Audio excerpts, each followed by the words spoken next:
ओम नमो भगवते वासुदेवाय। ओम क्लीं कृष्णाय नमः।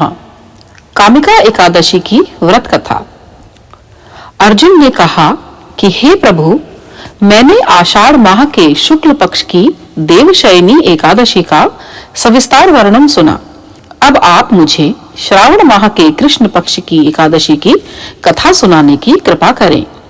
इस एकादशी का नाम क्या है, इसकी विधि क्या है, इसमें किस देवता का पूजन होता है और इसका उपवास करने से मनुष्य को किस फल की प्राप्ति होती है।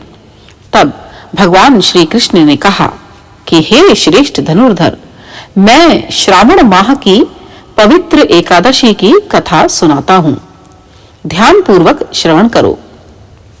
एक बार इस एकादशी की पावन कथा को भीष्म पितामह ने लोक हित के लिए नारद जी से कहा था। एक समय नारद जी ने कहा कि हे पितामह, आज मेरी श्रावण के कृष्ण पक्ष की एकादशी की कथा सुनने की इच्छा है, अतः आप इस एकादशी की व्रत कथा विधान सहित सुनाइए। नारद जी की इच्छा को सुन पितामह भीष्म ने कहा कि हे नारद जी, आपने बहुत ही सुंदर प्रस्ताव किया है। अब आप बहुत ध्यान पूर्वक इसे श्रवण कीजिए। श्रावण माह के कृष्ण पक्ष की एकादशी का नाम कामिका है। इस एकादशी की कथा सुनने मात्र से ही वाजपेय यज्ञ के फल की प्राप्ति होती है। कामिका एकादशी के उपवास में शंख, चक्र, गदाधारी भगवान विष्णु का पूजन होता है। जो मनुष्य इस एकादशी को धूप, दीप, नैवेद्य आदि से भगवान विष्णु की पूजा करते हैं, उन्हें गंगा स्नान के फल से भी उत्तम फल की प्राप्ति होती है। सूर्य ग्रहण और चंद्र ग्रहण में केदार और कुरुक्षेत्र में स्नान करने से जिस पुण्य की प्राप्ति होती है, वह पुण्य कामिका एकादशी के दिन भगवान विष्णु की भक्ति पूर्वक पूजा करने से प्राप्त हो जाता है। भगवान विष्णु की श्रावण माह में भक्ति पूर्वक पूजा करने का फल समुद्र और वन सहित पृथ्वी दान करने के फल से भी ज्यादा होता है। व्यतिपात में गंडकी नदी में स्नान करने से जो फल प्राप्त होता है, वह फल भगवान की पूजा करने से मिल जाता है। संसार में भगवान की पूजा का फल सबसे ज्यादा है, अतः भक्ति पूर्वक भगवान की पूजा न बन सके तो श्रावण माह के कृष्ण पक्ष की कामिका एकादशी का उपवास करना चाहिए।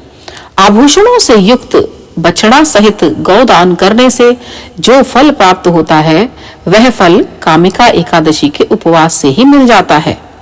जो उत्तम द्विज श्रावण माह के कृष्ण पक्ष की कामिका एकादशी का उपवास करते हैं तथा भगवान विष्णु का पूजन करते हैं, उनसे सभी देव, नाग, किन्नर, पितृ आदि की पूजा हो जाती है। इसीलिए पाप से डरने वाले व्यक्तियों को विधि विधान सहित इस उपवास को करना चाहिए। संसार सागर तथा पापों में फंसे हुए मनुष्यों को इनसे मुक्ति के लिए कामिका एकादशी का व्रत करना चाहिए। कामिका एकादशी के उपवास से पाप नष्ट हो जाते हैं। संसार में इससे अधिक पापों को नष्ट करने वाला कोई और उपाय नहीं है। हे नारद जी, स्वयं भगवान ने अपने मुख से कहा है कि मनुष्यों को आध्यात्म विद्या से जो फल प्राप्त होता है, उससे अधिक फल कामिका एकादशी का व्रत करने से मिल जाता है। इस उपवास के करने से मनुष्य को न यमराज के दर्शन होते हैं और न ही नरक के कष्ट भोगने पड़ते हैं, वह स्वर्ग का अधिकारी बन जाता है।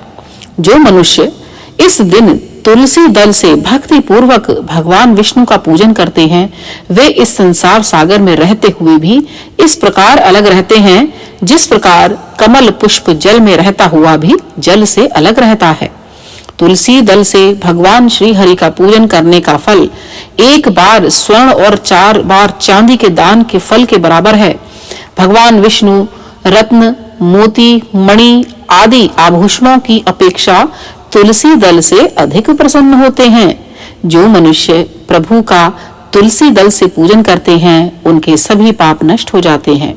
हे नारद जी, मैं भगवान की अति प्रिय श्री तुलसी जी को प्रणाम करता हूँ। तुलसी जी के दर्शन मात्र से ही मनुष्य के सभी पाप नष्ट हो जाते हैं और शरीर के स्पर्श मात्र से मनुष्य पवित्र हो जाता है। तुलसी जी को जल से स्नान कराने से मनुष्य की सभी यम यातनाएं नष्ट हो जाती हैं।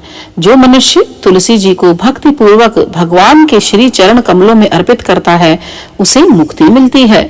इस कामिका एकादशी की रात्रि को जो मनुष्य जागरण करते हैं और दीप दान करते हैं उनके पुण्यों को लिखने में चित्रगुप्त भी असमर्थ है। एकादशी के दिन जो मनुष्य भगवान के सामने दीपक जलाते हैं उनके पितर स्वर्ग लोक में अमृत का पान करते हैं। भगवान के सामने जो मनुष्य घी या तिल के तेल का दीपक जलाते हैं उनको सूर्य लोक में भी सहस्त्रों दीपकों का प्रकाश मिलता है।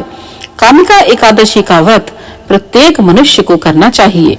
इस व्रत के करने से ब्रह्म हत्या आदि के सभी पाप नष्ट हो जाते हैं और इहलोक में सुख भोग कर प्राणी अंत में विष्णु लोक को जाते हैं।